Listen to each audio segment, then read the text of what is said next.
The ferry sliced through the unusually still, dark waters of the Pacific Northwest, a solitary vessel charting a course for a forgotten shard of land. I remember gripping the railing, a satisfied grin on my face as I watched the mist-shrouded island of Serenity Cay grow larger. It was the vacation I'd promised my family for a year, a diamond in the rough I'd found on some obscure travel blog. It was dirt cheap, but the photos, they looked like paradise. My wife, Sarah, huddled against the chill, her expression a little less certain than mine. Beside us, our 15-year-old son, Leo, was lost in his headphones, while our 6-year-old, Maya, drew little patterns on the fogged-up glass. That's when a voice, soft but urgent, cut through the drone of the engine. "You shouldn't be going there." A young woman, maybe 20, with eyes that seemed to hold a storm of secrets, had approached us. "Especially not with children." My smile tightened. "I'm sorry?" "The island," she said, her voice dropping to a whisper. "It's not safe.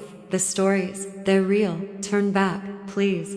I let out a short, dismissive laugh. I wasn't about to let some local superstition spoil this trip. "Thanks for the concern, but we'll be fine. We have reservations." I turned my back, a clear signal that the conversation was over, ignoring the girl's pleading stare. That was my first mistake. When we docked, the place was genuinely breathtaking. White sand beaches, turquoise water, and a single, beautifully crafted wooden cottage nestled among ancient pine trees. But the silence, it was absolute. There was no welcoming staff, just a key hanging on the cottage door with a note that read, "Welcome, Miller family. Make yourselves at home." The first day was a strange mix of awe and unease. The beauty of it all felt staged, almost to perfect. As the sun began to set, casting long, distorted shadows, Maya ran up from the beach, her face alight. "Daddy, I made a new friend. He hides in the shadows and doesn't like the sun." I just chuckled and ruffled her hair, not thinking anything of it. A little later,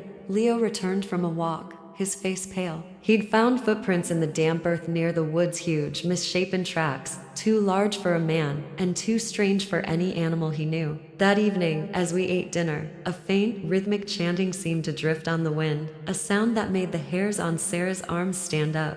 Ever the pragmatist, I blamed it on the wind whistling through the trees. That first night, a storm broke with sudden, shocking violence. Rain lashed against the windows, and then the power flickered and died, plunging us into darkness. During a brilliant flash of lightning, Sarah swore she saw them, dozens of tall, gaunt figures standing just at the edge of the woods, their forms shifting and indistinct, just watching the cottage. She screamed, but by the next flash, they were gone. I held her, assuring her it was just the storm playing tricks on her eyes. But I couldn't shake the cold knot of fear tightening in my own stomach. The second day was worse. A thick, oppressive fog rolled in, swallowing the island whole and muffling every sound. The air grew heavy with the smell of damp earth and something else. Something metallic and coppery, like old blood. Maya refused to go outside, crying that her shadow friend was angry and had brought his family. While I was searching for a flashlight in a dusty closet, Leo found it, a small, leather-bound journal left by a previous guest. The last entry, dated 5 years prior,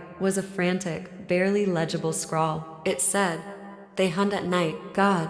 The sounds, they pretend to be men, but they are not men. The salt is the only thing that." The entry just ended there in a dark, smeared stain. That night, the real horror began. The howling started just after dusk, and it wasn't the sound of a wolf. It was something deeper, more guttural, filled with a terrifying, ancient hunger. It was answered by growls and snarls from all around the cottage. I grabbed the heavy-duty flashlight, my heart pounding against my ribs. I crept to the window and peered out. What I saw stole the breath from my lungs. They were there, just beyond the porch light, at least a dozen of them. They were huge, standing on 2 legs but covered in coarse, dark fur. They had the elongated snouts and glowing yellow eyes of wolves. They were monsters, and they were talking. Their voices were a series of clicks and growls, but the meaning was horribly clear as one of them, a massive creature with a scarred face, pointed a clawed hand right at our cottage. "The little one for me," it rasped in a voice like grinding stones. "The rest, the tribe can divide. The hunt is good tonight."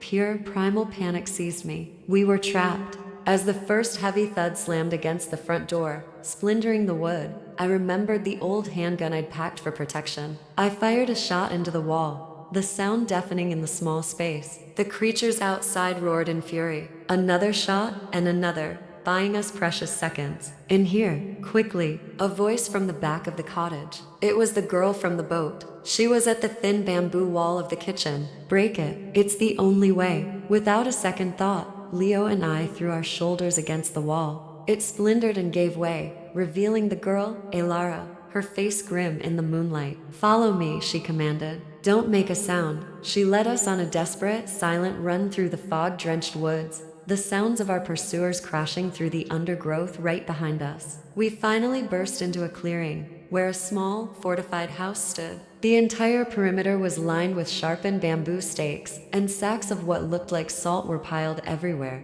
The creatures stopped at the edge of the clearing, snarling, hesitating. Inside, the house was both a sanctuary and an armory. Elara's mother, a stern-faced woman with the same fierce eyes, stood waiting with her 3 teenage sons, all of them holding sharpened poles. The floor was covered in a thick layer of coarse salt. The leader of the creatures appeared at the edge of the yard, its yellow eyes burning with pure hatred. You interfere again, old woman, it snarled. Elara's mother stepped onto the porch, her voice ringing with authority. They are my guests. You will not touch them on this land.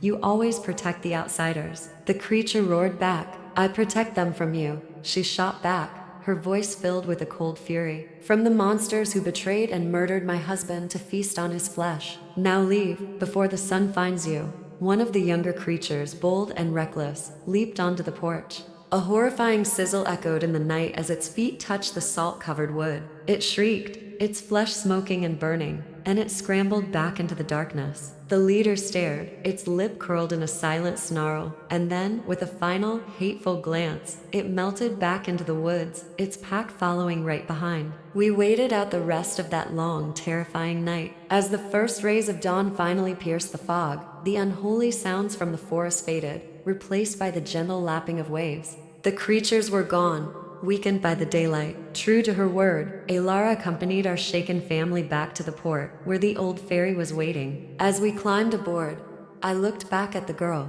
Thank you, I managed to say, my voice hoarse. Elara just nodded, her expression unchanging. Tell them what you saw, she said softly. Tell them so no one else comes to Serenity Cay. As the boat pulled away from the island, I held my family close. The image of those glowing yellow eyes burned forever into my mind. I had found my cheap paradise, and it had cost us almost everything. Thank you for listening to my story. If you've ever had an experience that just can't be explained, I'd be interested to hear about it in the comments. Don't forget to subscribe and ring that notification bell.